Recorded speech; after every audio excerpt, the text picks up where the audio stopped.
striking Somalia with bombs, even though these guys are now holding, actual elections. So hey, I mean, for all you guys who want to deport all the Somalis, I mean, at least I have somewhere nice to go that has a democracy, right? I don't feel as bad no more. Welcome back, the rise. And I'm joking. I don't want all of them to be deported, just the ones that are committing fraud. That's it. And that's reasonable. Welcome back. The rise of artificial intelligence, or AI, is sparking fears that AI could put millions of Americans out of work. One study by MIT found that AI could replace 1/10 of the U.S. workforce right now. My next guest says it is long past time for Congress to act. Joining us now, Independent Senator Bernie Sanders of Vermont. Senator, you are not known for mincing words on any subject, and you certainly haven't minced them about what you call the unprecedented threats posed by AI. What are you most specifically fearful of? Fearful of a lot, Jake. This is the most consequential technology in the history of humanity. It will transform our country. It will transform the world. And we have not had in Congress, in the media, and I'm glad you're doing this show, or among the American people, the kind of discussion that we need. Some examples. First of all, who is pushing this revolution in technology? Sam Altman, Peter Thiel, Donald Trump. And I'll be real with you. I have my concerns with AI as well. That's why I'm actually happy Link sent me this video, because I'm like, yeah, I do have my concerns. I do believe we're putting the cart before the horse, and the cart is AI and the horse is us, because they're already finding a way to replace us without at least talking about universal healthcare. Not universal healthcare, but universal income. Scratch the universal healthcare part, but universal income. That's what they need to be talking about first if they're going to start taking like hundreds of thousands of jobs and leave people who, worked all their life to get their education to pursue that job be replaced. Like, y'all got to have something for these people, or you're going to risk a revolution. You're going to risk an uprising. And they're going to, we're going to have these AI tech giants and their CEOs, heads put on sticks. And hopefully that don't happen. But if we keep going with this AI progression and there is no answer like universal health care, or, AI can't take your job, but you have to work alongside AI, then we're going to be dealing with a lot of problems once AI becomes advanced enough to take most of our jobs, which it already has. I mean, coding, copywriting. I mean, there's a lot. There's a lot AI can do already. But shout out to my man Monty, one of the biggest defenders of AI. Shout out to Monty. Maybe if people weren't lazy, they would be, they wouldn't be trying to replace them. Yeah, that's true. I'll give you that. Maybe if people weren't lazy, wouldn't be trying to replace them. But to push back on that a little bit, think about it like this. How can you beat AI when it comes to coding? Like, those are one of the examples. How can you beat AI when it comes to copywriting, email, look, you see my thumbnails? That's all AI. I could hire somebody to do it, or I can get AI and I just pay the $20 a month. And now I have a coder, an AI, a thumbnail maker. I have something that helps me write drafts to propose to companies and brands. It's like all in one. And back in the day, I'd have had to either do that shit myself or hire somebody that was good at it. So now that's the problem. It's taking away all the little jobs in a way, or all the technological jobs as well. And God forbid we add, as soon as we add robotics, we're really screwed. Oh, wait, we kind of are driveless cars. And I'm not sure where that's going to lead us, because actually I kind of do. It's going to lead to a whole lot of people who drive for a living not being able to work. And what's that going to cause? A problem. What type of problem? Well, I hope not a catastrophic one, but we'll see where that goes. I'm just weary about it, brother. What can I say? But shout out to Monty coming in again. He said it's making things more accessible to you. That's a good thing, which is true, which is good for me. For me, as basically a business owner, as an entrepreneur, for me, yes. But for the people that I would have hired, it's kind of sucks for them. Like back in the day, like back on like Fiverr and Gig, like people used to actually sell their services to make thumbnails and write emails to brands and all that good stuff. Done, dead, over with. That's not even a thing anymore. Whole thing just wiped out by AI. Now, Am I too upset about that? Not really. But I'm just wondering, how far will this go? It is the richest people in the world. Elon Musk, Zuckerberg, Bezos, Peter Thiel. Multi-billionaires are pouring hundreds of billions of dollars into. Hold on, man. I got to shout out my man Monty for the baller alert. I almost forgot. Appreciate the support, my brother. So shout out Monty. Go ahead and give you the shout out for the baller alert. And I believe he sent in another one. Let me see here. He said, if AI can replace you, you're worthless anyway. Well, god damn. Ooh, that hit a lot of people, Monty. You just hit him with the heart broke when you told him that one. But that's true. In a way, I guess you're kind of right. I mean, hey, if AI could replace you that well, I guess you wasn't doing as good. But it all depends how good AI gets until, well, we can't really use that as an excuse, or just we can't compete with AI. I mean, then again, I don't know. We're kind of in professions where AI can't fully replace us, Monty. Like, trust me, AI ain't pulling over doing ambulance work yet. Like I said, as soon as you combine with robotics, we'll see. And actually, hold on. My position is already threatened. There are AI influencers. There are. I remember people used to ask me if I was AI back in the day. So, yeah, there are AI influencers out there. Are they as entertaining as the real ones? No, because they come off really creepy and robotic. But some people like it.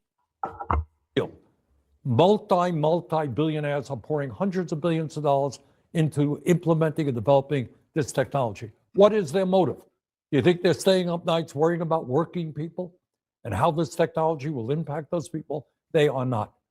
They are doing it to get richer and even more powerful. That's issue number one. Who is pushing this technology? What does that mean for all of us? Number two, economically. This is what Elon. This is what I would push back on, because like I said, we've always had fear of technology. Even since the internet, people were complaining, oh, how much jobs is going to go away and how it's going to change how things are going to change for the worse. But all it did was create, well, more jobs.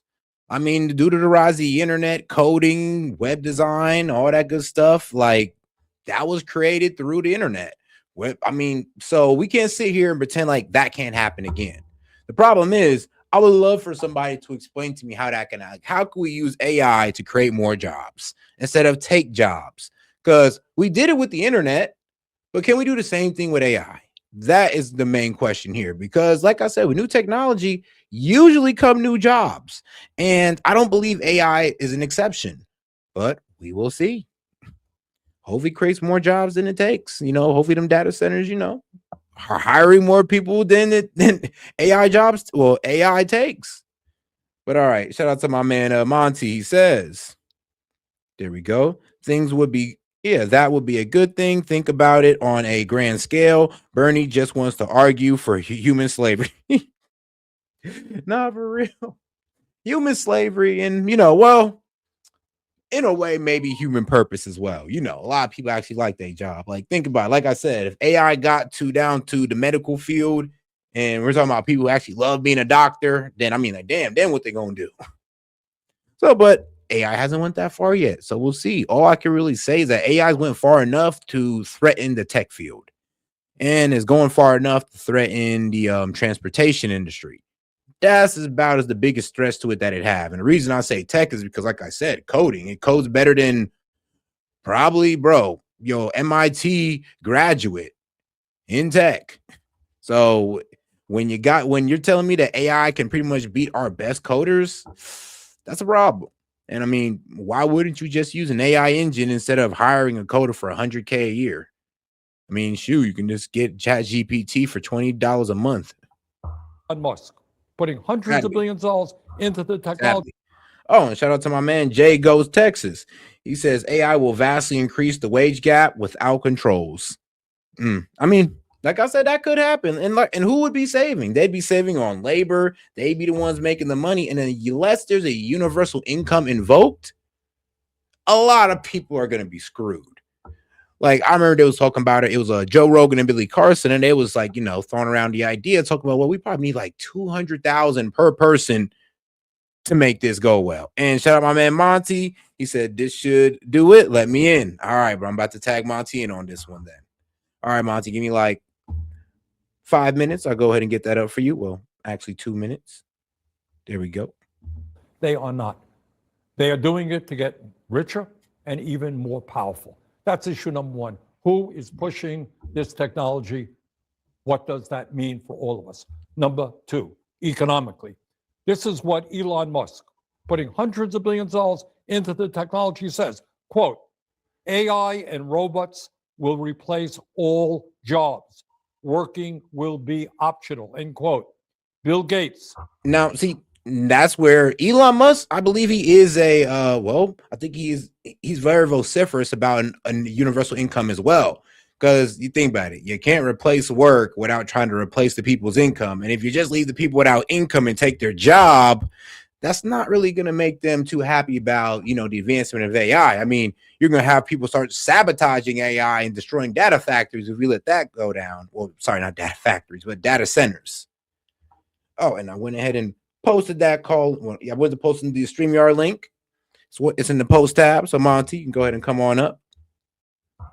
Hundreds of billions of dollars into this technology. Quote, humans won't be needed for most things. Well, I got a simple question. If there are no jobs and humans won't be needed for most things, how do people get an income to feed their families, to get health care, or to pay the rent? There's not been one serious work. All right, man. Shout out to my man Monty and Good day. All right, guys. First of all, let me start off by saying this. Set, I got you tomorrow. I ain't finna sit up here and let Monty bitch me out, man. Shout out to Monty for the baller alert, by the way. I forgot about it. All right, so you want to have this one up war. I'm a baller on a budget, but I can show you how much this budget been working. Hey. I'm working on gift cards, okay? Yo. But I was going to say, I mean, you and I have had this discussion several times, but I'm going to reiterate it for everybody that's new here because you have a nice growing viewing audience. Hey, shout out Seth for the views. Absolutely. Shout out to everybody in the audience because you can't have views without an audience. So it is think of AI like a 3D printer, right? Whereas before, in order to get something done, you had to go manufacture and iterate and spend lots and lots of money. It's not a bad thing that useless jobs are being taken. It's not. It makes the economy more productive and more efficient. The reason wages have stagnated so heavily is because of the lazy worker mentality. If you look back, when McDonald's started, how efficient and how everything was laid out perfectly and fucking they're slinging shit and it's cheap and there's like 20 people in there working and the food was cheap, it was fast, it was they got your order correct. People actually cared. People actually cared about their job. People don't care. Go to McDonald's right now. I dare you. And go ahead and try to spend less than $10 on a reasonable meal. Wait, real quick about this McDonald's story. If y'all want to laugh, I'm going to tell this story at my expense. So, back in 2000, and this McDonald's on Page and Ashby in St. Louis, Missouri. Oh, man, he's calling them out. 63114. Just Damn. So we know, in 2016, went up. He didn't hold a grudge at all. Man. It was me and my stepdad just finished a long day of work, right? Cutting grass, sweating like some slaves. Mexican things. So we ended up getting something to eat. I ordered with my money that I earned for the day 2 double cheeseburgers. I got home, took me a frugal shower. Man. Everybody sit down to eat because we bought some for the house.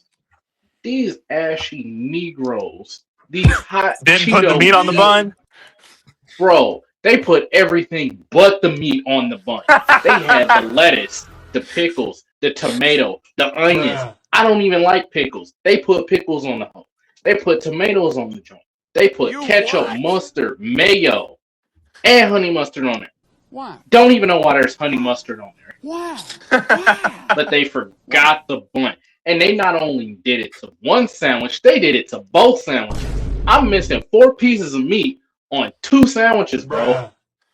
And when I called, the lady gonna have nerve to ask me, "Oh, well, did you eat the meat off the bun, bro?" I hope McDonald's go to hell. All right, boss, go ahead and finish up. So there's a perfect anecdote, and I guarantee you everybody that's ever went to McDonald's more than once in their life has one. So my point is, so you said you know, your thumbnails, for example, you used to hire people out and do all that and fun stuff, and now all their jobs are at risk. That's true. It's absolutely true. But there was a point in time where we used hand saws to cut wood to build houses. There was a point in time before the drill fucking existed when we used screws and fucking screwed things in with a screwdriver.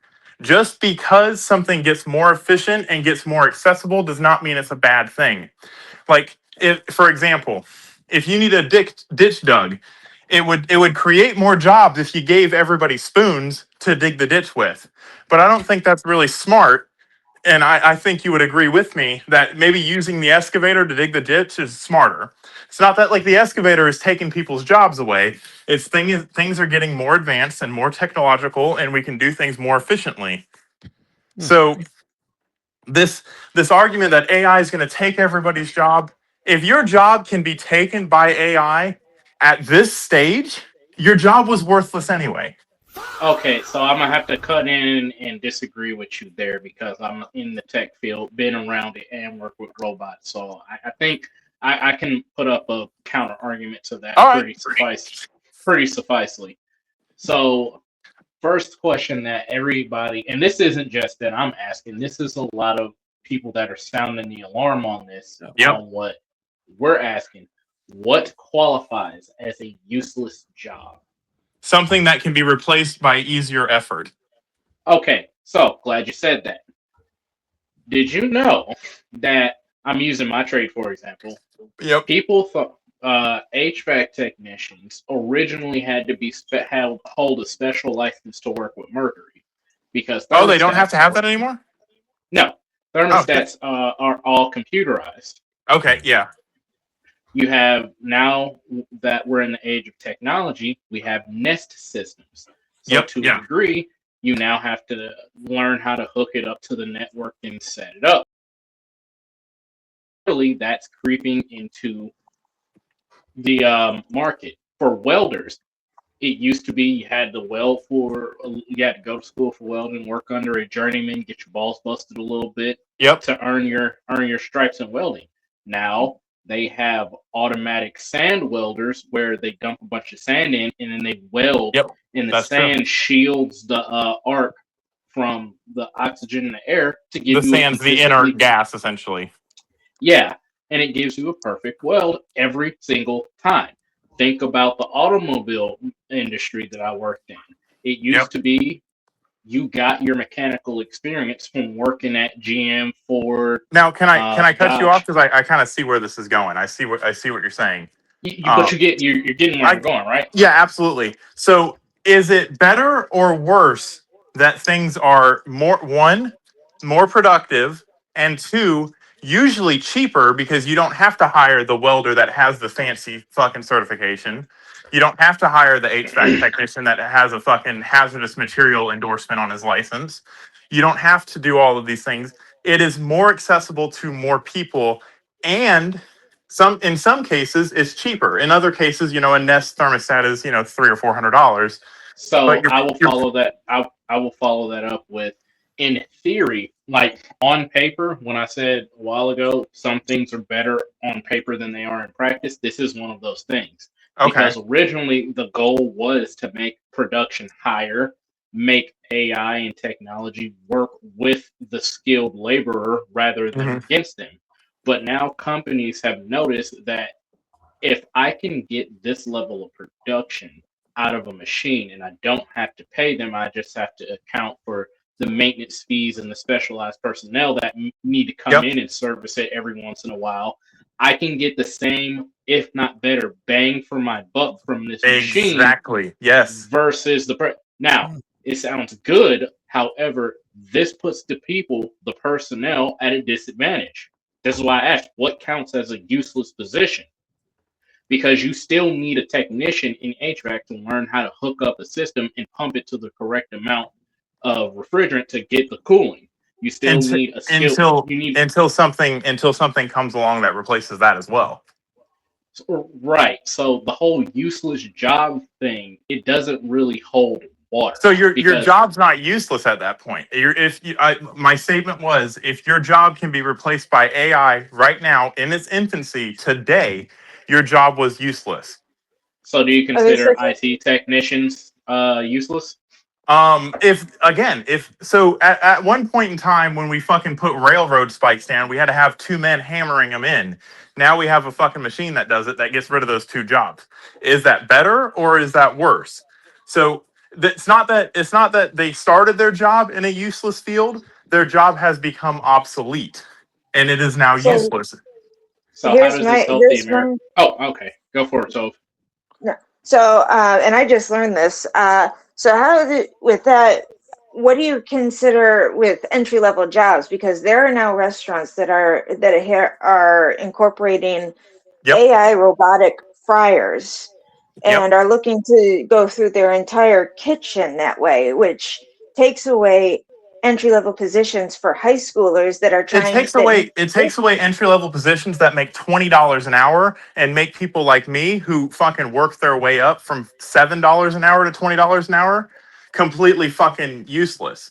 So what the reason I'm not that, pissed off about entry level jobs is because no one fucking does an entry level job like they used to 20 years ago. It used to be like I seriously, I went to Shake Shack last night, and this is why I'm so heated about I it. will give you that because, and I say COVID spoiled people. Yes, it did, yeah, it did.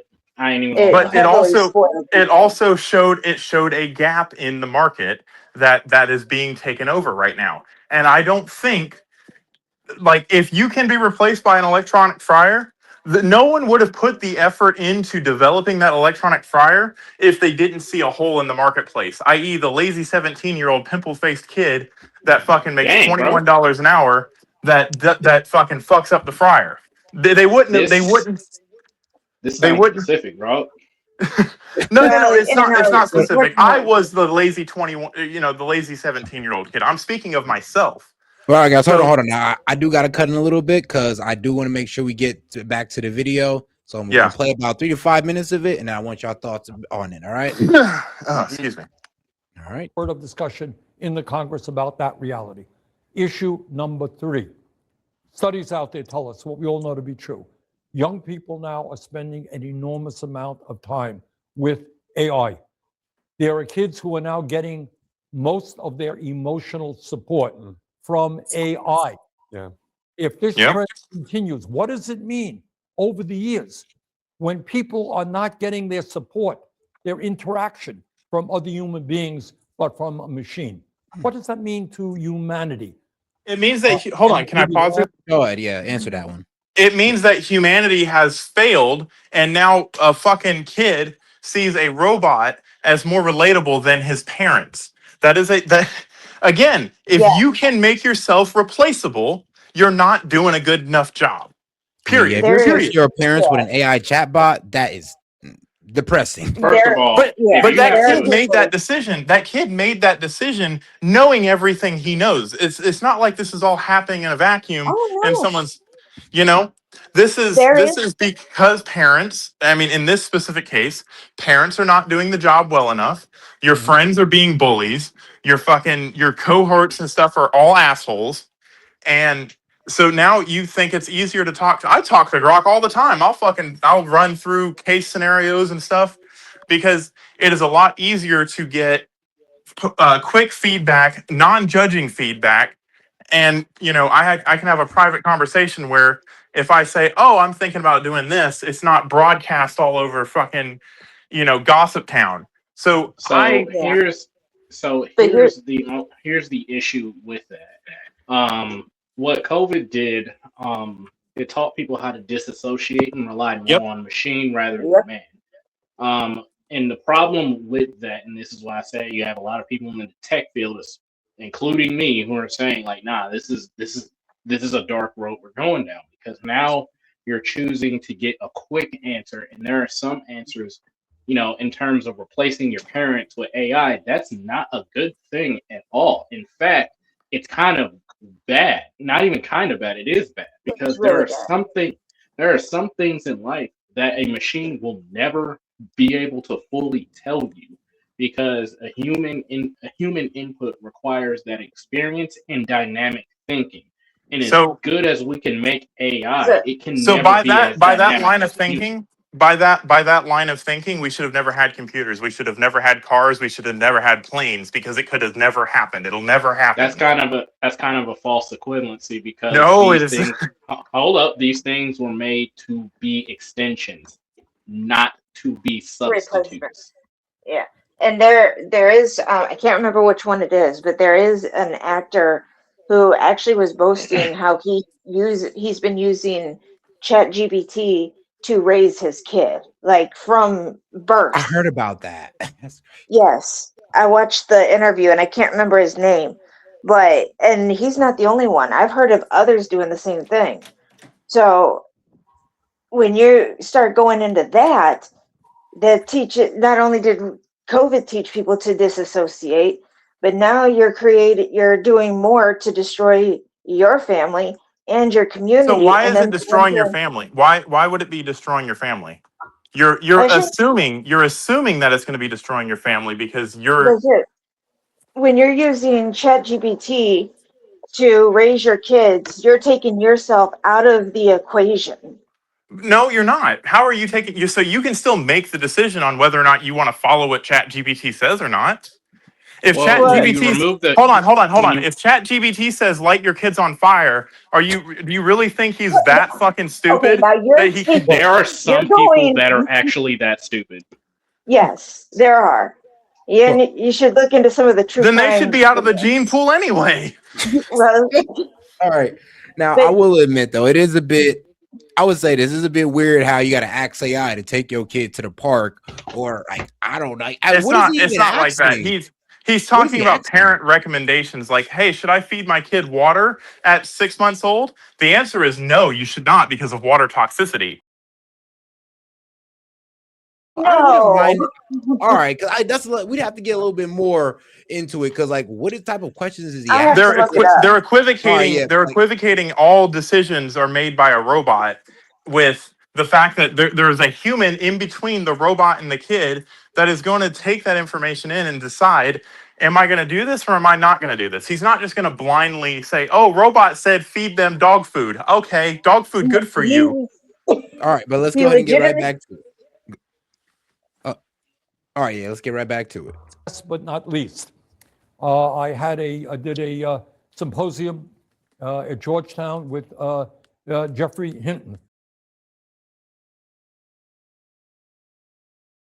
He thinks that AI is soon going to be smarter than human beings. It already So the is. science Yeah. fiction fear of AI running the world is not quite so outrageous a concept as people may have thought it was. Those are some of the issues that are out there. Because everybody On the fucking grew subject up on of Terminator replacement seeing of millions of Skynet. jobs, I want to play something that the CEO of Google, Sundar Pichai, said last month about that topic. AI is the most profound technology humanity is ever working on, and it has potential for extraordinary benefits, and we will have to work through societal disruptions. It will create new opportunities. It will evolve and transition certain jobs, right? And people will need to adapt. Now, the way he talks about it, I'm gonna go ahead and shoot this that is down right happening, now. and we Hold up. humanity need to figure out how to Howard, adapt. so what about what he said is wrong? So hold up. First of all, I'm gonna start from I'm gonna do a quick foundation, start grassroots from the foundation and work my way up, just so you can understand it in full. First of all, AI required to give you some foundation, and I'm learning this in IT school. We Yes. don't have the bandwidth, computing power, or data storage to handle what AI would need. That's why there's so many of them. All these different AI models that you guys see, these are macro level models. Grok, Sora, Gemini, all of these are macro, or not macro, but micro. They're small. They're not meant to take up that much bandwidth, that much network space. They're not even meant to process and hold that much Because this is data. infancy. And most people don't realize, even though Chat GPT 5 is huge, it's still tiny compared to what the actual throughput could be. Which leads me to my second point.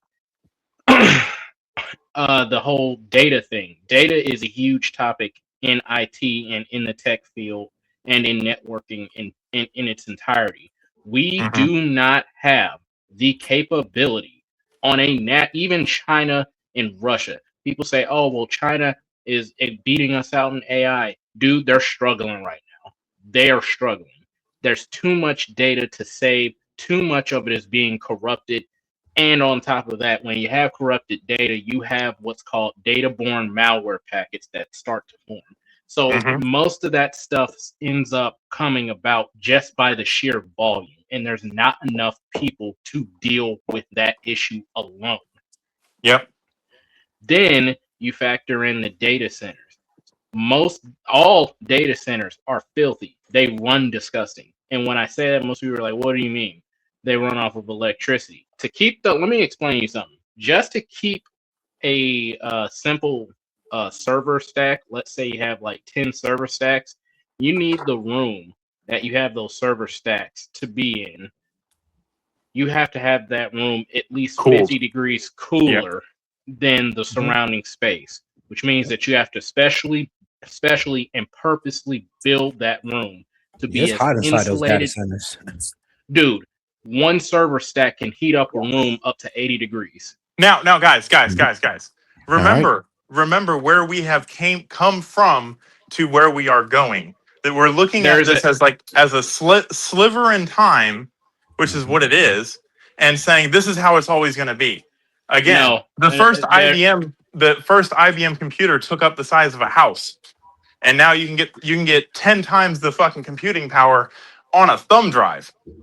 So looking at that, yes, there are a lot of skeptics or whatever, but this is a different ball game, and this is what a lot of STEM people are trying to scream to the rest of the people. And honestly, not to be rude, Monty, but people like you, we're trying to tell you guys, this is not that animal. This is a totally different beast altogether, because it's not just a computer that extends the human mind and it allows you to type something up or access different parts of information across the globe. This is something that we're trying to build that can form opinions, answer questions, scour the internet for answers, form very detailed and in some cases complex instruction sets. Now that let me requires a lot of computing power.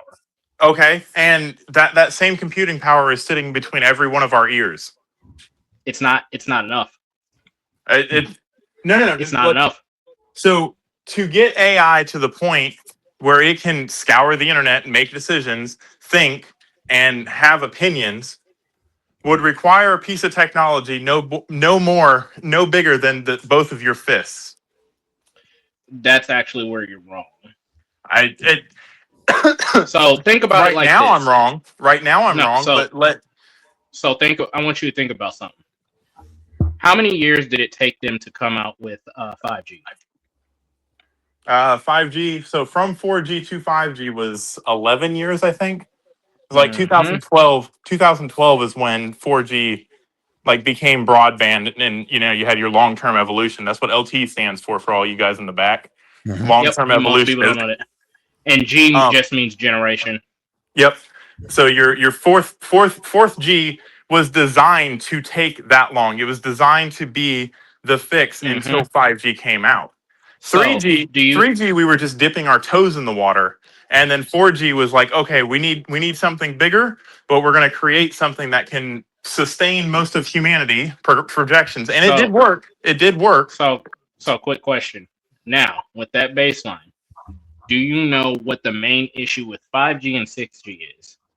So with 5G, it's the bandwidth is not big enough. You need way more like actual terminals. You don't have like big towering things. It's You not have five terminals. or It's antennas. But no, not even that. That's called the That's the radiation broadcast. We have plenty of those. The problem with 5G and 6G is there's too much data being sent over the radio waves. There's too right, much. So think about it like whatever the widest highway is in the United States. yes, Now the band is not wide enough. imagine if every single car in the United States tried to go down this one highway on Yep. both sides. That is the problem that we're looking at. And right now, as per CompTIA, the Department of Defense, and the Department of Energy, we don't have the electricity, the means, or the capability without basically poisoning everybody in at least all 50 states and at least 6 different towns to generate that. So what you're talking about, yes, absolutely. You're 100% right. But that's the difference between technology and technological advances. So technology is what you have right now. And pushing to push that further, you would need to make technological advances and fucking learn your material science. I'm not a physicist, like I can't give you the answer, but I do know what the pattern is. You push all the way up to the cutting edge, and then you make a new knife, and then there's a new cutting edge. The So problem, And to tackle the memory problem, we'd have to just honestly increase our networking, our clouding capability, which we're doing. well, you by can't. today. Well, the problem is and this is why cybersecurity is such a rapidly growing field. I'm not Yep. advertising. I'm explaining to you why it's such a rapidly growing field. And it's like I said before, the more unused or old data there is, the more corrupted it is. These are corruptible it can called become. Yep. no, not corruptible it can become, the more corruptible it is, because at Yeah. this rate, there's so much malware infected that pretty much if the data is, I think, 7 or 8 months old and it's not actively being used or recycled or Yep. stored somewhere that's encrypted, basically you get class A, class B, and class C malware, viruses, and SQL injections that make that data unusable Useless. unless you Yep. want to risk taking down your entire data farm. And so now you have these companies that are basically storing petabytes worth of data on these massive server farms. So over half of the data center is just the data itself, and then the remainder is just storage. There isn't Yep. enough data and there isn't enough storage. All right, guys. Now we got a question from my man Link. He says, "Panel, can you tie the AI conversation into what the government should do? What problems should the government be looking to solve?" The government cannot solve problems. The government makes Thank you. problems worse. So there, The you ever government's go to bad at everything. you ever notice how Yeah. big screen TVs you can go to Walmart and get a 60-inch TV for $200 now? You know why that is? Because the government hasn't tried to make TVs affordable. Wait, so well, actually, I think he's probably talking about the AI regulation. How Trump is No, trying to take that's what I'm off. saying. The government cannot fix anything. The government cannot, anything they put their toes in will either slow things down or make them worse. All right, so you're in agreement that the states should like pretty much like not be having these AI restrictions. I will say this. I think maybe there should be restrictions. Maybe like you can't use the AI to try to hack the fucking nuclear football, like, or try to counterfeit you can't currency. Really hack. About to say you can't really hack. It's an analog system. I know. I'm about to say it's an analog. But like, I mean, we can't right now. You can't decrypt it yet. But There's always that yet. the issue is not what the regulation should be. The first part of our country was not built on, oh, there's a problem, maybe the government should solve it. And I understand the line of thinking that this could get out of hand, this could be a problem. But think about this. I'll go back to the first airplane. If they lived in a time today and tried to invent the airplane, they wouldn't be able to get off the ground because of all the people that would be worried about the airplane crashing into their house. Like and I'm not saying that you shouldn't have regulations to protect people. I'm saying that it has gotten to a point where no advances can be made unless you put billions of dollars into it and stroke the government's ego, and still somehow bad things happen. So the government can't do anything. The government can say things and people will either listen or not listen. And all it does So is I make it think make it harder to get to the objective. so. I think personally, what the government should do about artificial intelligence is if they're going to use it in any capacity. First of all, artificial intelligence should be permanently, first and foremost, always separated from any and all types of surveillance. Oh, Because, and I say that, and I yeah. say any and all types of surveillance because think about it like that. The way I paint the picture to it is think about it like this. Let's say there's like a rapist. You're And, already too late. That already exists. I forgot the name of it. Guest dude can tell you the name of the yeah, software. I know what you're saying. Yeah. But it's Pegasus. I already know. Yes. Yeah. No. It So, starts with a P, but it's not Pegasus. Yeah, but it's I like know it's what you're like talking a about. system that a city could buy to have AI surveillance around the Yep. city to stop crime. And it can Yeah, use all and of the so ring cameras, all of the traffic cameras, all of the police Flock. dash It's cams. called Flock. Flock. Yes. Yes, Yeah. you're right. So here's the thing. I think that the first regulation should be out of permanently banned out of any and all types of surveillance. Doesn't matter if it's for the purposes of a crime or not. It's a freaking cliff. It's not even a slippery slope. The very first Yeah. time you institute it, it pretty Boom. much goes downhill. And It's this going to is a start prime predicting example. people's crimes. It's a prime example of what I'm talking about. Yeah. The second thing that I think should be done is if in the private sector, the restriction should be its capacitance. So you can't use it to do certain things like deep fakes. Automatically, that's a no-go. It can't generate, images of real people based off of input photos. It can't generate false. It can't generate videos of people doing stuff that they actually didn't do. That's already a growing and rampant problem. So what I'm hearing before you continue, so far you've said the government's handle on AI should be to not use AI to spy on its people. So the government should not get involved with AI for one, Yeah. and for two, we shouldn't fake people's images. Well, Now, it's not that the government shouldn't get involved in AI.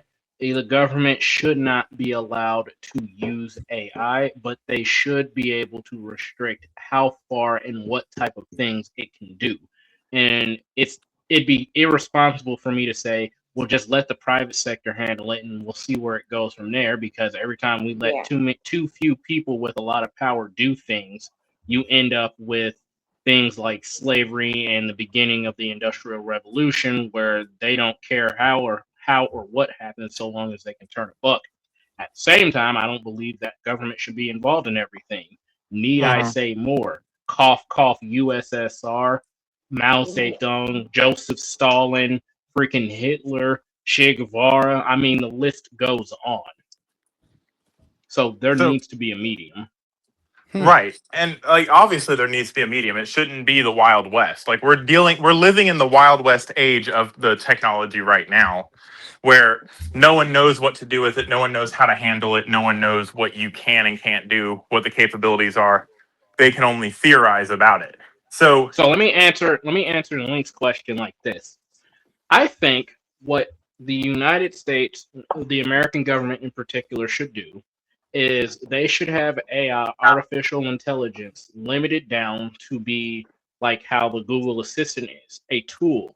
It should be used, it should be readily available for certain professions to use as a tool because the people that know what questions they're trying to ask in the way that they're trying to ask them based off of certain criteria can mhm. actually use it to do things like predict success, predict likelihood, predict outcomes. For example, if a doctor needs to do like a brain surgery and they aren't that familiar with it, they could be like, okay, so and so AI, walk me through. I have these credentials. I've been doing this for this many years. Walk me through how I would do this particular brain surgery or whatever, and give me the possibilities of what could go wrong. Give me the possibilities of what will go right, and then extrapolate the statistics. I think in a scenario like that, yes, AI is perfect because it's being used as a tool. And if the government would place a restriction on it so that it could be used as a tool, we would actually stand to benefit more. All right, let's go Yeah. ahead and get back to the video on that. Wait, actually, we gotta let Tove speak. Go ahead, Tove, and then we'll get back to the video. Oh no, it's Oh, what I was going to speak on is already over and done with. I was just okay. going to try and finish my point with the family thing, but Okay. Well, oh shoot, if you find that video of like the celebrity, shoot, send it in. So yeah, my I will. before we get on, Mhm. like what is, because he gave an example, and I know it's just an example off the top of his head, and I'm not going to scrutinize it too much. But what you're describing is just peer review. Like for the brain surgery example, the doctor knows fucking what all the risks of brain surgery are. He knows that he has a plan of how he's going to do it. And like you said, AI can be used as a tool to be like, hey, did you consider this? But you have now just created a situation in which peer review doesn't happen anymore. I go to my colleagues and say, hey, I'm thinking about doing this, and they don't stop me and say, hey, what about this? Right? So the limiting it and trying to cage Pandora's box is a futile, and It's I, not really caging Pandora's box. You're using it more as, okay, so the what I have in mind is kind of like Cortana from Halo before she went all rogue, where she yeah, actually assisted Master Chief and yep, gave him insight into things that he either wasn't aware of based off of the information he already knew and the information that was yeah, already out there, rather than making distinctive statements hmm. and removing the human element altogether. That's why I So said kind of like how Google Assistant is. so what we're talking about is not necessarily the intelligence of AI. I mean, what I'm talking about anyway Mhm. is it's more so the functionality and the ability to replace humans in jobs. That's what I'm a proponent for. I'm probably very in a very small group by myself on this, and I understand why. But like to sit back and say, "Oh no, we don't want AI to take our jobs."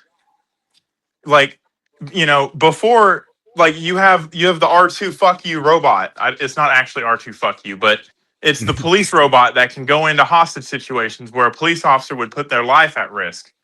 That is robotics. That is fucking control. That is a tool, and that is used to this day. You have a FLIR camera, a technology that was designed for firefighters to see fire behind walls. Like all of these things, up until this point, are tools to help the user. I agree with that. What I'm talking about is completely replace the user as it is. Give the robot a task to do, and it has hands, feet, and fucking a common sense to be able to do things. Like, I We don't know. already do. We already do that. It's called robotics, and I operated a ROV that allowed, instead of sending divers off the side of my ship when I was in the Navy, Mm-hmm.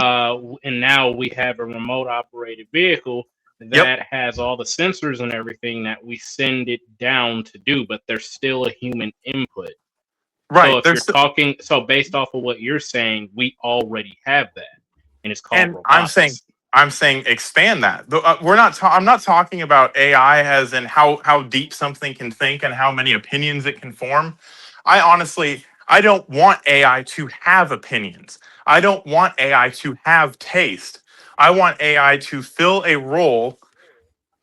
And because if you start making it more human like, now you start getting into the argument is it sentient and does it deserve human rights? And then you're back at the very fucking beginning of you know like what I'm talking about is there's shrimp farmers that use slave labor to fucking go get shrimp. I'm talking about we're having this big discussion about illegal immigrants picking our crops. We're having this talk about minimum wage pricing people out of things. replace those jobs, the dirty, dangerous, and treacherous jobs that fucking people have done historically, but no longer have to do, and work its way up from that. Make things cheaper for the everyday man. Make things more accessible to the everyday man. Up until the Well, point, that's up until the point in which you turn into Star Trek, and like Elon Musk said, work is optional. Not that you just lose your any right to fucking exist. It is optional. You get to do what you want to do and what fulfills you, not because you're worried about keeping a roof over your head, but because you're just bored and want to contribute to humanity.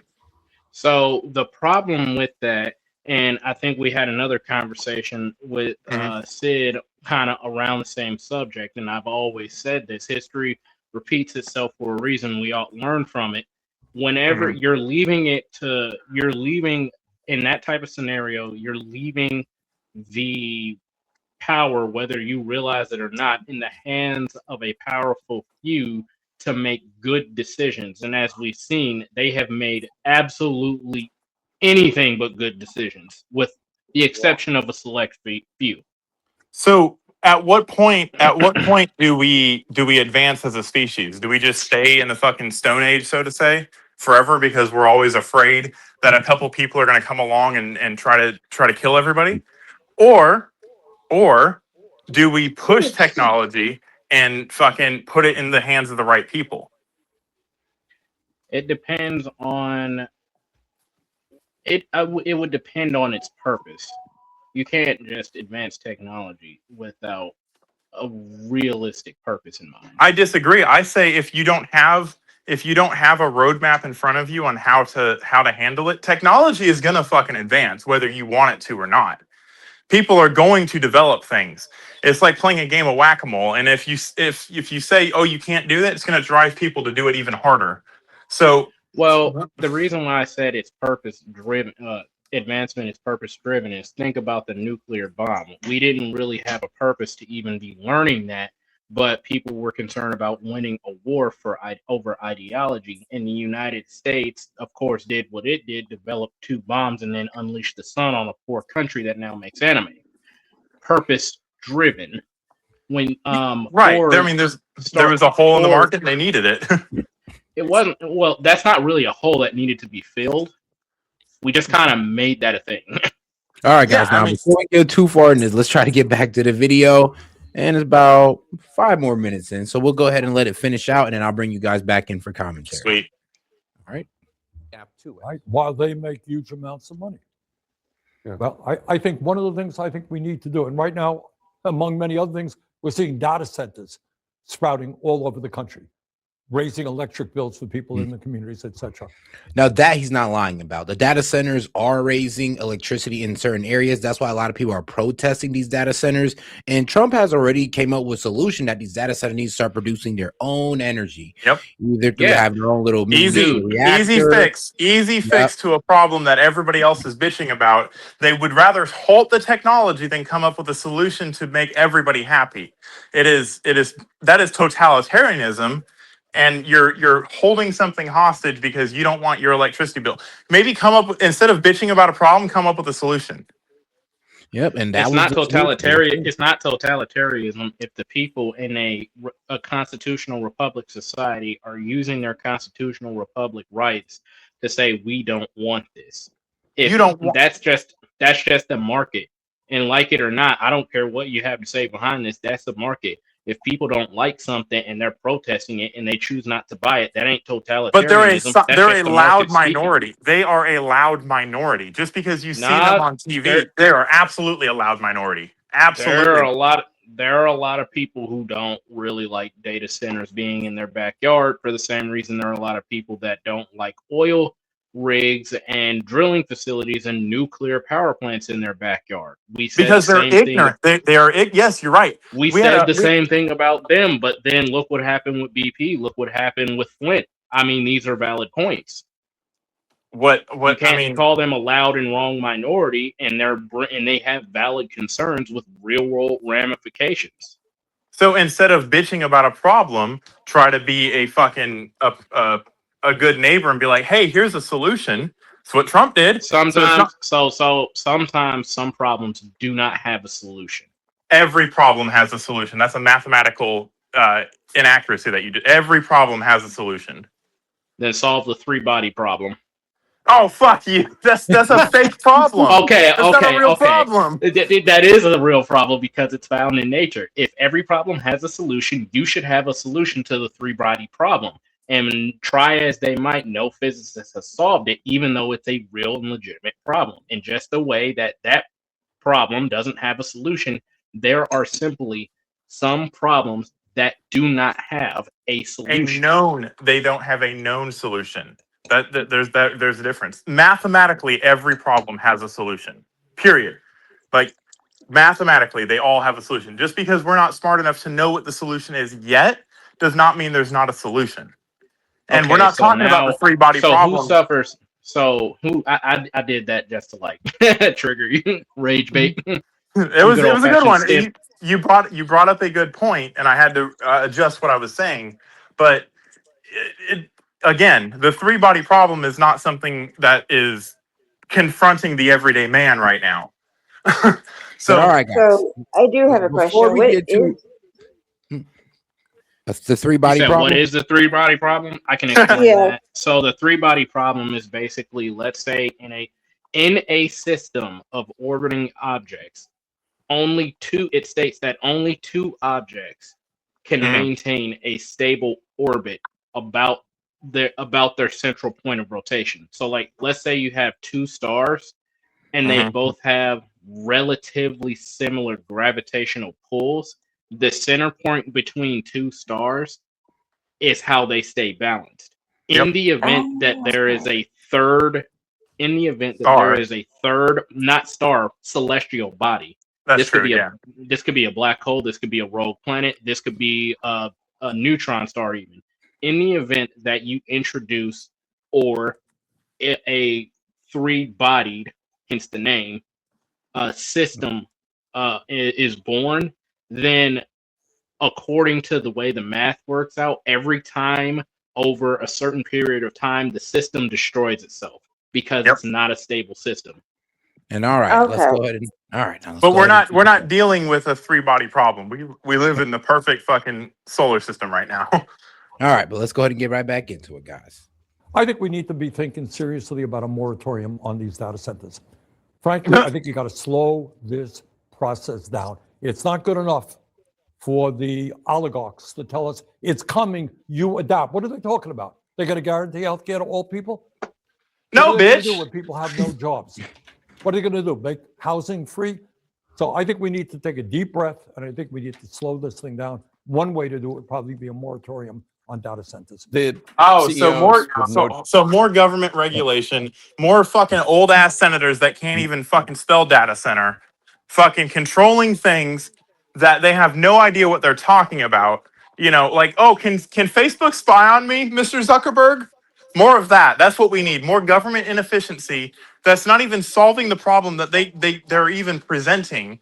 Because it's not like they're going to listen to Gamer on what they should do about it. It's not like they're going to listen to me, who's, done more than 5 minutes of research other than to bash Elon Musk and call everybody oligarchs. This guy doesn't know what he's fucking talking about, and he wants to be a champion for the people, but is arguing against the very thing that could provide all of the things he wants.